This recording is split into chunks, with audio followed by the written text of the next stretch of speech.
Assalamu alaikum. Here is Mahnur Zubair for the subject of romantic and Victorian poetry. So today we are going to start John Keats' poems. So the very first poem we are going to discuss today is Ode on a Grecian Urn. So let's start. Ode on a Grecian Urn is a highly imaginative, inspiring, contemplative and romantic poem of Keats, who is one of the finest flowers of romantic movement. His genius blossomed under the romantic breeze and matured under the sunshine of classicism. Ode on a Grecian Urn. ये एक गुलदान पर लिखी गई एक गज़ल है। Grecian earn कहते हैं एक वेस को, एक गुलदान को, जिस पर जॉन कीट्स ने एक गज़ल जो है वो पूरी लिखी, क्योंकि वो उस गुलदान पर बनी पिक्चर और उस मंजर कशी से इस कदर इंस्पायर हुआ था, उसको इतनी खूबसूरत लगी थी कि उसने पूरी ओड ही उस पर लिखी। तो लिहाजा ये बहुत इमेजिनेटिव है, इमेजिनेटिव ख्यालाती है, बहुत इंस्पायरिंग है, कंटेम्पलेटिव, गौर व फिक्र करने वाली पोएम है।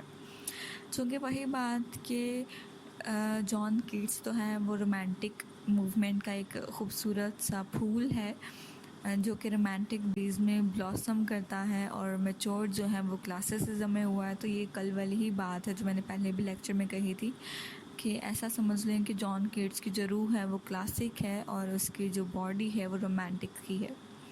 वो एक प्योर पोएट है, जो भी वो देखता है, जिस कदर ब्यूटी को वो फील करता है, इंस्पायर होता है, उस कदर हमें उसको बयान करता है डेप्थ में जाकर।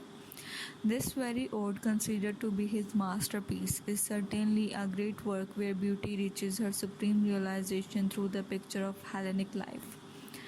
तो दोबारा ये, क्योंकि मैंने कल भी आपको बताया था कि जॉन कीट्स जो है वो हेलेनिस्ट है, ग्रीक मिथोलॉजी, ग्रीक कल्चर को बहुत ज़्यादा फॉलो करता है, बहुत इम्पोर्टेंस देता है। तो लिहाजा ये जो पोएम है उसकी मास्टरपीस है, बहुत ज़्यादा फेमस है, क्योंकि यहाँ पर इस पोएम में वो खूबसूरती की ऊंचाइयों को जाता है और हेलेनिक लाइफ को डिस्क्राइब करता है, मतलब ग्रीक कल्चर को डिस्क्राइब करता है। It is basically the impression which an urn creates on the poet's imagination, compelling him to unveil the poetic mystery lying within him in order to explore the urn's beauty and life presented on it. होता कुछ यूँ है कि John Keats जो है वो एक museum में जाता है और वहाँ पर इस गुलदान को देखता है और इस गुलदान को देख कर के, इस पर बनी पिक्चर और मंजर कशी को देख कर के ये इतना इंस्पायर होता है, इसको ये इतनी खूबसूरत लगती है कि ये चीज़ उसको मजबूर कर देती है कि वो अपनी जो पोएटिक मिस्ट्री है उसको इस अर्न के लिए लिखे, कुछ एक्सप्लोर करे, इस ब्यूटी को और अपनी ज़िंदगी को प्रेजेंट करे इसमें।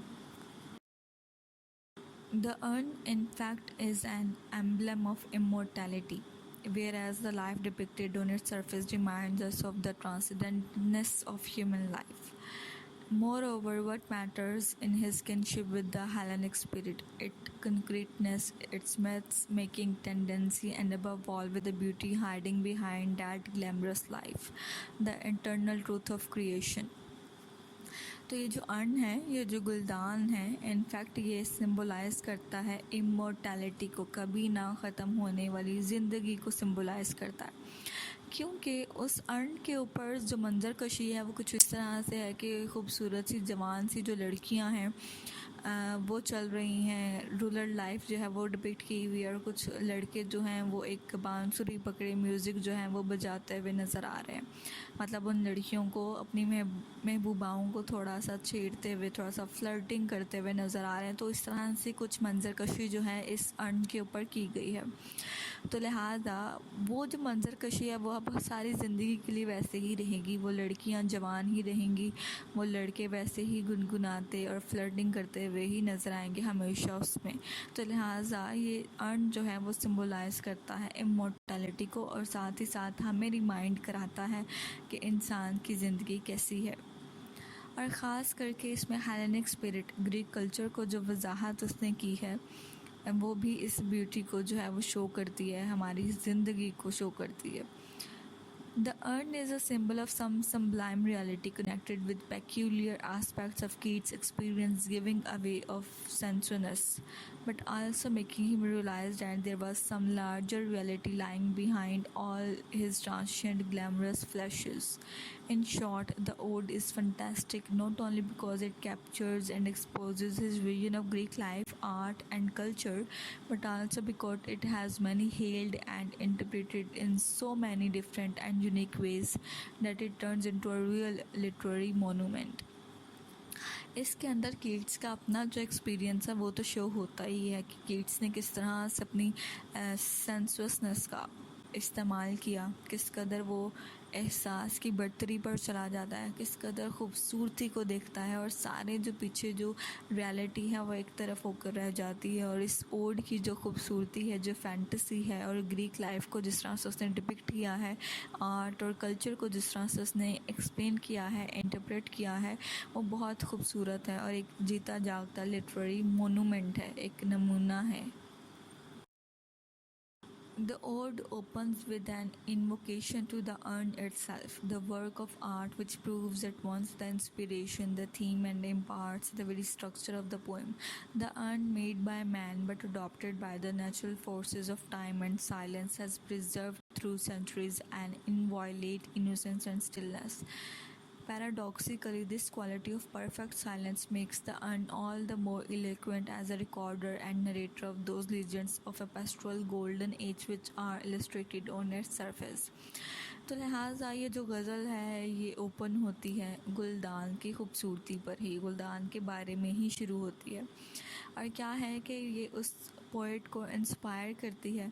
और इसमें से थीम क्या निकलता है, शायर कहता है कि इस गुलदान को बनाया तो इंसान ने है, लेकिन इसको अडॉप्ट किसने किया है, नेचुरल फोर्सेस ने किया है। मतलब इसमें वक्त जो है वो सिमट कर हमेशा के लिए रह गया है। ये वक्त जो इस गुलदान पर बन गया है वो कभी नहीं गुजरेगा, हमेशा ऐसा ही रहेगा। और ये खामोशी जो इस गुलदान में नज़र आ रही है हमें, ये हमेशा ये खामोशी ऐसे ही रहेगी। ये इनोसेंस, ये मासूमियत जो है सदियों तक ऐसे ही रहेगी, ये कभी भी बदलेगी नहीं। तो यहाँ पर वो कहता है कि जो परफेक्ट साइलेंस इस गुलदान के अंदर इस मंजर कशी में नज़र आ रही है वो, और गोल्डन पेस्ट्रल लाइफ, एक रूरल लाइफ, एक देहाती ज़िंदगी का जो सीन दिखाया गया है वो बहुत खूबसूरत है। Moreover, it is asked to interpret the various scenes of amorous violence which appear on its surface. The pipes play on, but the melodies are unheard. The urn itself is a cold pastoral and yet a friend to man and a civilian historian. It tells a tale which has neither beginning nor end. It is seen that both mortality and immortality are attached to silence and quietness on the philosophical level. Okay जी, यहाँ पर मज़ीद इसको interpret इस तरह से किया गया है कि मैंने आपको पहले ही बताया है, इस तस्वीर में लड़के जो हैं, कुछ लड़कों का जो ग्रुप है वो पाइप्स को बांसुरी बजाते हुए दिखाया गया है, लेकिन उस बांसुरी की आवाज़ जो है वो हमारे तक नहीं आ रही। लेकिन शायर कहता है कि जब तस्वीर में उन लड़कों को बांसुरी बजाता देख रहा हूँ तो बेशक मुझे उस बांसुरी की आवाज़ नहीं आ रही, लेकिन मैं फ़ील ज़रूर कर सकता हूँ उस चीज़ को। वो कहता है इसमें जो देहाती ज़िंदगी बताई गई है वो जो है वो देहाती ज़िंदगी हमेशा इंसान का साथ ही रहेगी, एक इंसान का दोस्त रहती है और ना तो इसकी कोई एंडिंग है ना ही इसकी कोई बिगनिंग है। ये एक ऐसी कहानी है जिसके अंदर मोर्टेलिटी और इमोर्टेलिटी को साथ में मैच किया गया है, खामोशी को और काल्मनेस को एक फ़िलोसफिकल लेवल में लेकर जाकर दिखाया गया है। मतलब फ़ानी है ज़िंदगी और लाफानियत को एक ही साथ इस गुलदान के अंदर शो कर दिया गया। This realization of eternity makes the poet fall into rapture, which is expressed in the dedicated and joyful lines of the third stanza, in which all the pictures presented emphasize on their happiness, their deeper significance being put in a generalized form in the following verses. तो इस poem के अंदर किस तरह से eternity को explain किया गया है, किस तरह से शायर ने एक्सप्रेस किया है, तो वो बड़ी खूबसूरत सी लाइन्स इसमें बोलता है। Heard melodies are sweet, but those unheard are sweeter. कहता है ये जो लड़के पाए बजा रहे हैं जिसकी आवाज़ मुझे नहीं भी आ रही है, लेकिन ये जो नहीं आने वाली आवाज़ है ना, जब मैं इसको महसूस कर रहा हूँ तो मुझे उतनी ही खुशी महसूस हो रही है और उतनी ही खूबसूरत ये आवाज़ लग रही है जितना कि उस वक़्त अगर वो बजा रहे होते तो मुझे फ़ील होती। The idea presented in these two stanzas expresses the vital difference between life and art. Life has no doubt the warmth of reality, but it is subjected to change and decay, whereas art is the unchanging expression of beauty. The happy piper would forever remain standing under trees, and the lover would always love without feeling the anguish of love of real life. There is nothing for those eternal figures to grieve over, but all this permanence is gained at the cost of the unfulfillment of desires the young lover will never be able to know. तो आगे चल कर के वो अगले stanzas में कहता है, वो डिफरेंस हमें बता रहा है लाइफ और आर्ट के दरमियान, ज़िंदगी हकीकत में कैसी है और आर्ट में किस तरह से। अब देखें, ज़िंदगी हकीकत में बहुत तल्ख है, बहुत मुश्किल भी है, खुशी तो है ही, गम भी साथ ही चलता है। लेकिन अगर हम बात करें आर्ट की, तो आर्ट के अंदर ज़िंदगी हमेशा हमें खुशी नज़र आती है, एक हैप्पीनेस नज़र आती है। तो आगे चल कर के वो कहता है कि ये जो खूबसूरत से जवान जो लड़के हैं जो कि मोहब्बत में मुब्तला हैं और अपनी महबूबाओं के लिए जो पाइप एक मेलोडी जो गुनगुना रहे हैं, उनके साथ फ्लर्टिंग कर रहे हैं, तो वो कहता है कि ये लड़के हमेशा इस तस्वीर में, इस अर्न के ऊपर, इस गुलदान के ऊपर हमेशा सारी ज़िंदगी के लिए, इटर्निटी के लिए, इमोर्टैलिटी के लिए ऐसे ही बांसुरी को बजाते रहेंगे और अपनी महबूबाओं को खुश करते रहेंगे, उनके साथ फ्लर्टिंग करते रहेंगे। और वो कहता है कि वो कभी भी ज़िंदगी की जो तल्ख हकीकतें हैं, जो मोहब्बत जिस तरह से एक रियल लाइफ की होती है, उसको कभी फील नहीं कर पाएंगे, उसकी नाराज़गी को, उसके गुस्से को।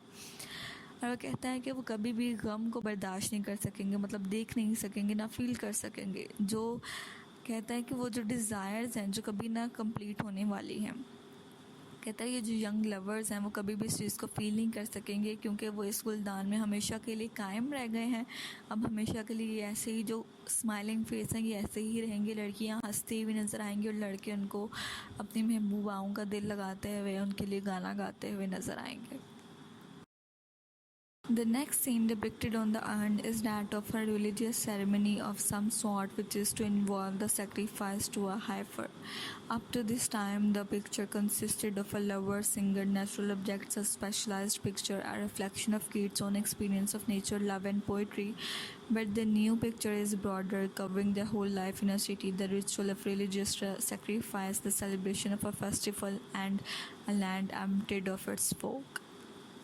अगले ही स्टैंजाज में, अगले ही सीन्स में एक रिलीजियस सेरेमनी जो है वो दिखाई गई है, जिसमें एक यंग काऊ को लोग जो हैं सेक्रीफाइस के लिए लेकर के आ रहे हैं।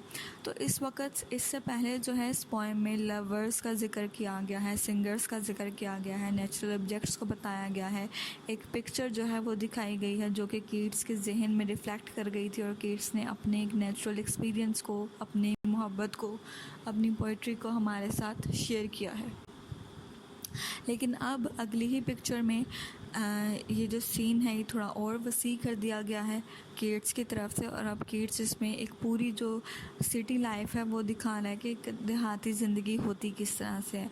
अब वो यहाँ पर रिलीजियस सेक्रीफाइस, एक रसूमात दिखा रहा है कि किस तरह से लोग जो हैं उस यंग काऊ को सजा कर के लेकर आ रहे हैं सेक्रीफाइस के लिए, और उनके त्यौहार का जिक्र कर रहा है। In it, actually, the poet intends to say that human emotion and happiness are brief, but art can enshrine them with an ideal beauty that never fades. In fact, the actual magnet moment represented on the urn are gone, but art has bestowed them permanence in the form of a pastoral legend, which age cannot wither. In short, this picture, too long with the former one, teases us out of thought as does eternity, thus touching the philosophy of art and ethics of human life. तो यहाँ पर poet जो है वो इस intention के साथ human emotions और खुशियों का जिक्र करते हुए कहता है कि ब्यूटी की जो है वो कोई बाउंड्री नहीं है, कोई हद नहीं है। वो कहता है कि इंसान आम ज़िंदगी में तो अपनी मौत की तरफ बड़ी जल्दी चला जाता है, मतलब जवानी से वो बूढ़ा हो जाता है, बुढ़ापे की तरफ बड़ी जल्दी चला जाता है। ज़िंदगी की तलखियों में हमें समझ ही नहीं आती कि कब हमारी उम्र गुजर गई। लेकिन वो बात कर रहा है इस गुलदान की, कहता है इस गुलदान में मौजूद जो लड़कियां हैं, जो लड़के हैं, ये हमेशा जवान ही रहेंगे, इन पर कभी बुढ़ापा आएगा ही नहीं, इन्हें कभी गम जो है वो आएगा ही नहीं। जिस तरह से ये हंसते हुए चेहरे नज़र आ रहे हैं, जिस तरह से खेत लहलहाते हुए और परिंदे चहचहाते हुए नज़र आ रहे हैं, ये हमेशा ऐसे ही रहेंगे। तो इन शॉर्ट वो अपनी उस पिक्चर के बारे में बता रहा है कि किस कदर इटर्निटी है उस पिक्चर के अंदर, किस कदर इमोर्टैलिटी दिखाई गई है उस पिक्चर के अंदर.